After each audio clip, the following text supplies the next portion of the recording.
역사상 가장 강력했던 세 제국이 있었습니다. 스페인, 대영제국, 소련. 이 세 나라는 시대도 체제도 달랐지만 무너지는 방식만큼은 서로 구별하기 어려울 만큼 똑같았거든요. 패턴이 있었습니다. 그리고 지금 미국이 그 패턴의 5번째 단계 위에 정확하게 서 있습니다. 무서운 건 이게 우연이 아니라는 겁니다. 세 제국이 걸어간 붕괴의 경로와 역사적 패턴을 통해 돈의 흐름을 읽어드리겠습니다.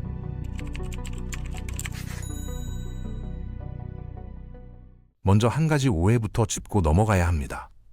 제국은 전쟁에서 져서 무너지지 않습니다.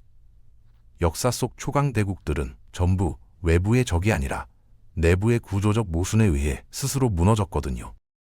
군대가 세계 곳곳에 퍼져 있고 감당할 수 없는 약속을 남발하며 갚을 수 없는 빚을 쌓아가다가 결국 버티지 못하는 겁니다. 처음에는 아무것도 보이지 않습니다. 화폐는 여전히 통용되고 군대는 전쟁에서 이기고 정부는 약속을 합니다. 하지만 그 밑에서는 이미 균열이 시작됐던 거거든요. 자원이 잘못 배분되고 생산력이 줄기 시작하면 인재들이 떠납니다. 동맹국들이 눈치를 보고 적국은 경계를 시험하고 강점이었던 것들이 전부 약점으로 뒤집히는 거죠. 이게 스페인에서 시작해서 영국을 거쳐 소련까지 3번 반복된 패턴입니다. 각각의 붕괴 과정을 들여다보면 지금 미국이 어느 단계에 있는지가 선명하게 보이거든요. 그리고 한국이 왜 이 이야기에서 자유롭지 않은지도요. 7단계의 순서는 이렇습니다. 군사 과잉 확장, 화폐 가치 하락, 부채 폭발, 생산 기반 붕괴, 사회 해체, 기축 통화 지위 상실, 그리고 완전한 붕괴. 이 순서를 알면 지금 우리가 어디에 있는지 보입니다. 스페인이 딱 그랬습니다. 1492년 콜럼버스가 아메리카를 발견한 후 스페인은 세계 최초의 진정한 패권국이 됐거든요. 아즈텍과 잉카 제국을 정복하고 역사상 가장 풍부한 금은 광산을 손에 넣었습니다. 1550년대에는 매년 200톤의 은이 스페인으로 흘러들어왔고 1600년대에는 그게 400톤을 넘어섰어요. 스페인 레아라는 유럽의 기축통화였고 전 세계가 스페인의 은을 원했습니다. 하지만 여기서 첫 번째 함정이 시작됩니다. 돈이 너무 많으면 오히려 망한다는 거거든요. 펠리페 2세는 역사상 어떤 군주보다 많은 돈을 가졌고 그 돈을 전부 전쟁에 쏟아부었어요.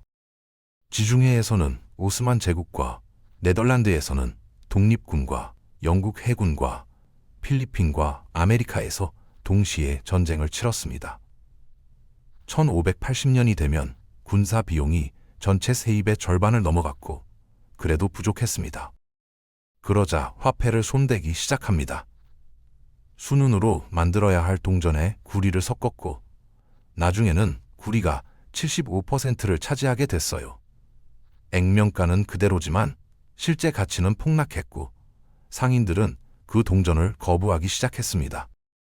물가는 폭등했고 이게 인플레이션의 원조 공식이거든요. 빚도 걷잡을 수 없이 불어났습니다. 이탈리아, 독일의 금융업자들에게 끊임없이 돈을 빌렸고 1557년에 첫 번째 국가부도를 냈습니다. 그런데 놀라운 건 그 이후거든요. 1560년, 1575년, 1596년, 40년 동안 4번의 파산을 선언했습니다. 매번 개혁을 약속했고 매번 다시 빚으로 돌아갔어요. 더 근본적인 문제는 생산 기반이 무너진 것이었습니다. 귀족들은 노동을 천하게 여겼고 제조업도 농업도 쇠락했어요. 아메리카의 금과 은은 스페인을 통과해 프랑스 와인, 이탈리아 비단, 네덜란드 상품 구입에 쓰였거든요. 부는 스페인을 거쳐갔을 뿐 한 푼도 남지 않았습니다. 결국 은광이 고갈되자 시스템 전체가 한꺼번에 무너졌어요. 1700년대의 스페인은 지도상으로는 여전히 큰 나라였지만 경제적으로는 이미 죽어 있었습니다. 세계 최초의 패권국은 그렇게 관광지가 됐거든요. 콘키스타도르의 후손들이 사는 나라가 유럽의 변방이 된 겁니다. 스페인의 사례에서 가장 중요한 교훈은 이겁니다. 세상에서 제일 많은 돈을 가지고 있었어도 그 돈을 생산이 아닌 소비와 전쟁에 쏟아부으면 결국 빈털터리가 된다는 것이거든요. 부의 원천을 보호하지 않은 겁니다. 영국은 300년 뒤 같은 길을 걸었습니다. 1900년대 초 영국은 전 세계 육지의 25%를 지배하는 역사상 최대 제국이었거든요. 파운드화는 기축통화였고 런던은 세계 금융의 중심이었습니다. 1914년 1차 세계대전이 터지면서 상황이 달라집니다. 영국은 오늘날 가치로 1조 달러가 넘는 전비를 쏟아부으면서 미국에게 막대한 빚을 졌어요. 세계 최대 채권국이 채무국으로 전락하는 순간이었죠. 영국이 미국에 돈을 빌려주던 시대는 그렇게 끝났습니다. 더 큰 문제는 전쟁 이후였습니다. 영국은 1925년 전전 환율로 근본 위제에 복귀하려 했는데 이게 결정적인 실수였거든요. 파운드화가 과대평가되면서 수출품은 너무 비싸졌고 제조업은 무너지고 실업률은 치솟았습니다. 기축통화의 위신 때문에 환율을 낮추지도 못했어요. 결국 1931년 근본 위제를 포기하면서 파운드화는 하룻밤 사이에 25%가 증발했습니다. 세계 기축통화가 스스로 약속을 어긴 겁니다. 2차 세계대전은 영국을 완전히 끝냈고 또다시 1200억 달러를 쏟아부은 끝에 부채가 GDP를 넘어섰어요. 1947년 인도를 잃고 이후 20년 동안 아프리카, 중동, 동남아시아를 하나씩 포기했습니다. 파운드화는 1940년 1파운드에 4달러 3센트였던 게 지금은 1달러 27센트 수준이에요. 세계의 기축통화가 지역통화로 전락한 거죠. 대영 제국은 지금 역사책 속에만 존재합니다. 영국이 거쳐간 경로의 핵심은 이겁니다. 전쟁이 끝났을 때 부채가 너무 컸고 그 부채를 감당하기 위해 화폐 가치를 포기할 수밖에 없었던 거거든요. 기축통화의 신뢰가 무너지면 제국도 함께 무너집니다. 영국의 교훈에서 주목해야 할 점은 속도입니다. 1914년 최강 채권국이었던 나라가 불과 40년 뒤인 1956년 수에즈 위기에서 미국에 굴복해야 했어요. 40년 만에 패권을 넘겨준 겁니다. 그리고 그 출발점은 빚을 너무 많이 진 것이었거든요. 소련은 또 다른 각도에서 같은 패턴을 반복했습니다. 2차 세계대전 이후 초강대국으로 부상했고 핵무기와 우주기술로 미국에 맞섰거든요. 하지만 GDP의 15에서 20%를 군비에 쏟아부으면서 경제는 1970년대부터 멈춰버렸습니다. 공장은 쓸모없는 물건을 찍어냈고 농업은 실패했으며 세계 최고의 농토를 가지고 있으면서 식량을 수입해야 했어요. 중앙계획 경제는 혁신을 죽이고 결국 아무도 열심히 일하지 않는 구조를 만들었거든요. 루블화는 국제시장에서 아무도 원하지 않았고 소련 시민들조차 달러를 선호했습니다. 정부는 외국 물자를 금과 원유로만 살 수 있었어요.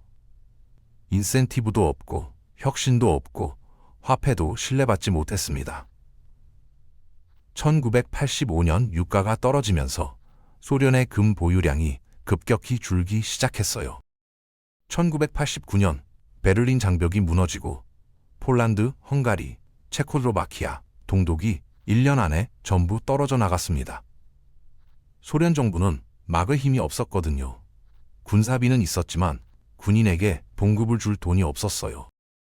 그리고 1991년 12월 26일 소련은 공식적으로 사라졌습니다. 베를린 장벽 붕괴 후 900일 만이었어요. 전쟁도 없었고 침략도 없었습니다. 경제 붕괴만으로 3만 개의 핵무기를 가진 초강대국이 지워진 겁니다. 소련이 남긴 교훈은 명확합니다.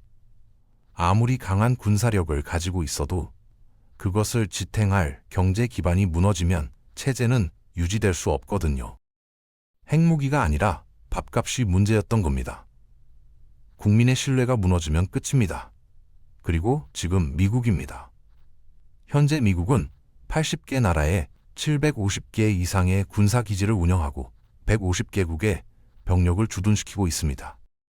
군사 예산은 연간 8,500억 달러로 다음 10개 나라를 합친 것보다 많은데 그럼에도 부족한 상황이거든요.